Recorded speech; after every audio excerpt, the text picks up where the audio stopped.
December 30th, 2024. While most families in Columbus, Ohio, were celebrating the final days of the year, two young children woke up in a house of horror.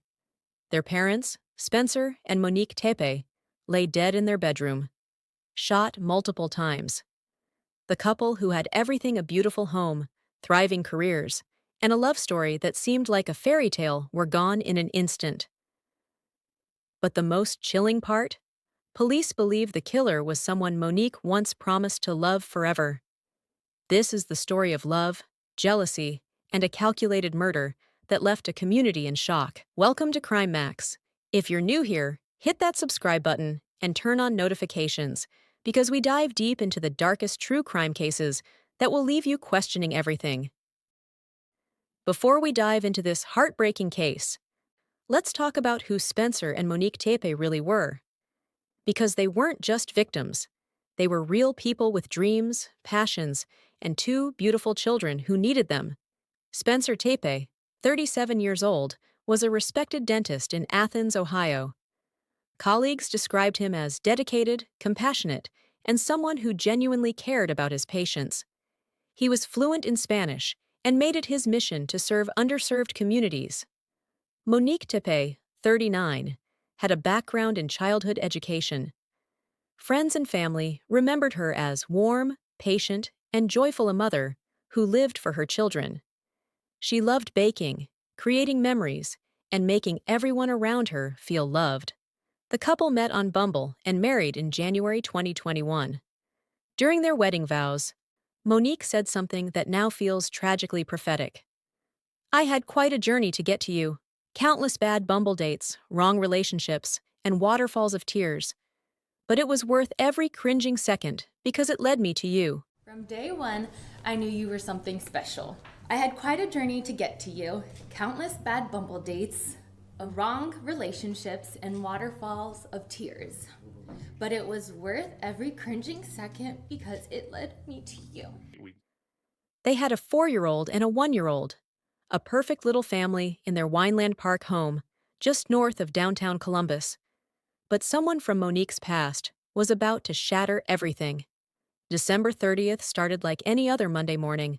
Spencer's dental practice in Athens was expecting him bright and early. But 10 a.m. came and went, and Spencer never showed up. This wasn't like Spencer. He was reliable, punctual. Something was wrong. His colleagues immediately called 911. Requesting a welfare check. 4th Street, Columbus, 43201. What's your name? Mark. Where are you calling from? Well, I'm currently in the state of Florida. I'm on vacation, but this individual, Spencer, works with me, and he did not show up to work this morning, and we cannot get a hold of him or his family. He didn't show up to work? Correct. Okay. Does he have medical problems or? No, and he's been reliable, and we cannot get in touch with him, his wife, his family, anybody that lives in that house.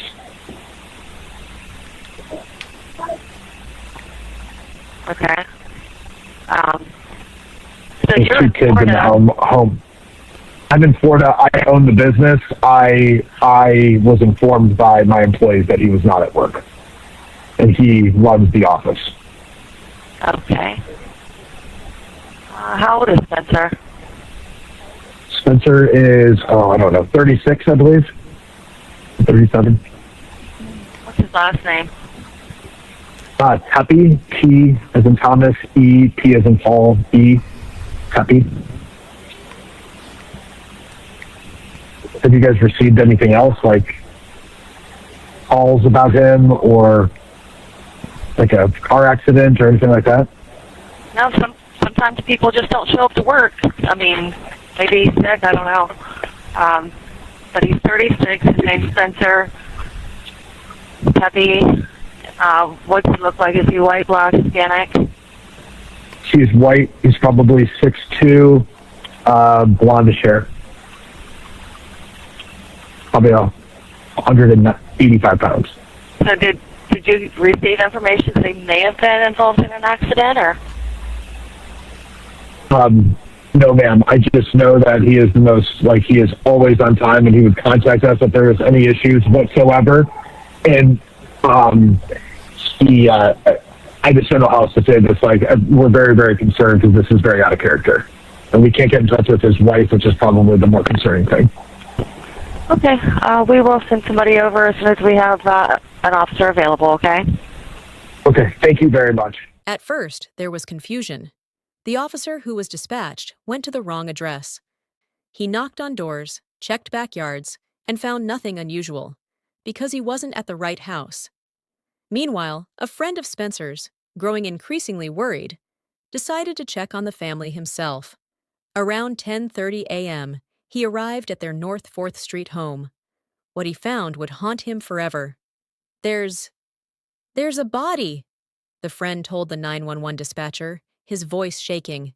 "We just came here, and he appears dead." The dispatcher asked if Spencer had been ill. No, I was just with him yesterday." Police arrived within minutes. Inside the home, they found Spencer Tepe lying next to his bed in a pool of blood. Nearby, they discovered Monique. Both had been shot multiple times. And then they heard something that made the scene even more horrifying: the sounds of children crying. The couple's 2 young children, ages 4 and 1, were in the house. They had been there the entire time, physically unharmed, but exposed to unspeakable trauma. The coroner would later confirm what everyone feared: homicide by gunshot wounds. Both victims died between 2 and 5 a.m. while their children slept nearby. Columbus police had a horrifying double homicide on their hands, but very few leads. There were no signs of forced entry, no weapon left at the scene, and no apparent motive. Detectives immediately began canvassing the neighborhood, collecting surveillance footage from nearby homes and businesses. And that's when they found something crucial. On January 6th, just 1 week after the murders, police released a video that sent chills down everyone's spine. It showed a person of interest walking through an alley near the Tepe's home between 2 and 5 a.m., the exact window when the murders occurred. The figure wore light-colored pants and a dark hooded jacket. Their face wasn't visible, but police hoped someone might recognize their walk, their build, or their mannerisms. But here's what police didn't tell the public at first. They already knew who that person was. Detectives had traced a vehicle that appeared on multiple surveillance cameras near the Tepe home. The car arrived just before the murders and left shortly after. When they ran the plates, it led them to someone with a very personal connection to Monique: Michael David McKee, age 39, a vascular surgeon, and Monique's ex-husband. Now let's talk about Michael McKee, because his story is just as complicated as this case. McKee wasn't some random ex. He was highly educated, a graduate of Ohio State University, the same school both Spencer and Monique attended. He went to medical school there and became a licensed surgeon in both California and Illinois. At the time of his arrest, McKee was working as a vascular surgeon at OSF St. Anthony Medical Center in Rockford, Illinois, more than 400 miles away from Columbus. McKee and Monique married in August 2015, but the marriage lasted less than 2 years. Monique filed for divorce in May 2017, and it was finalized by June 2017. Court records show she used her maiden name, Sabatersky, when filing. For the next 4 years, Monique moved on with her life. She met Spencer. They fell in love, got married in 2021, had 2 beautiful children, built a life together. But apparently, Michael McKee never moved on. When police searched McKee's home in Chicago, they found multiple firearms. One of them showed a preliminary ballistic match to the bullets that killed Spencer and Monique. On January 11, 2025, Michael McKee was arrested in Rockford, Illinois, and charged with 2 counts of murder. McKee's first court appearance was brief. He said almost nothing, except to confirm his name. But his attorney made one thing very clear. McKee planned to plead not guilty. The charges were quickly upgraded from murder to premeditated aggravated murder, a charge that carries a maximum penalty of life in prison, or even the death penalty in Ohio. McKee waived his right to fight extradition, meaning he agreed to be transferred from Illinois to Ohio to face trial. At the time of this video, he's still awaiting that transfer. Columbus Police Chief Elaine Bryant finally addressed the public, calling this a targeted attack and a domestic violence-related attack. But she refused to discuss a possible motive, saying it could compromise the case. And that brings us to the question everyone's asking: why? What could drive someone to commit such a brutal crime? To take the lives of two people, one of whom he once loved, while their children slept nearby? Was it jealousy? Did McKee resent that Monique found happiness with Spencer? Was it control? Some experts say domestic violence often stems from an abuser's need to control their victim, even years after separation. Or was there something else, a trigger we don't know about yet? Interestingly, court records show that McKee was added to a medical malpractice lawsuit in September 2024, just 3 months before the murders. The lawsuit alleged that during a surgery McKee supervised in Las Vegas, an 8-inch piece of plastic tubing was left inside a patient's body. Could professional stress have been a factor? Was McKee spiraling? We may never know the full truth until trial. But what we do know is that 2 innocent people are dead, and 2 young children have lost both their parents. In the days following the murders, the Columbus community came together. Flowers, candles, and messages of love covered the sidewalk outside the Tepe home. On January 5th, hundreds gathered for Spencer and Monique's funeral. Friends and family remembered them as generous, kind-hearted people who were the life of the party. The family released a statement that read, in part, "Monique and Spencer remain at the center of our hearts, and we carry forward their love as we surround and protect the 2 children they leave behind. We will continue to honor their lives and the light they brought into this world." Those 2 children now, ages 4 and 1, are in the care of relatives. They'll grow up without their parents. They'll have to piece together memories from photos and stories told by family members.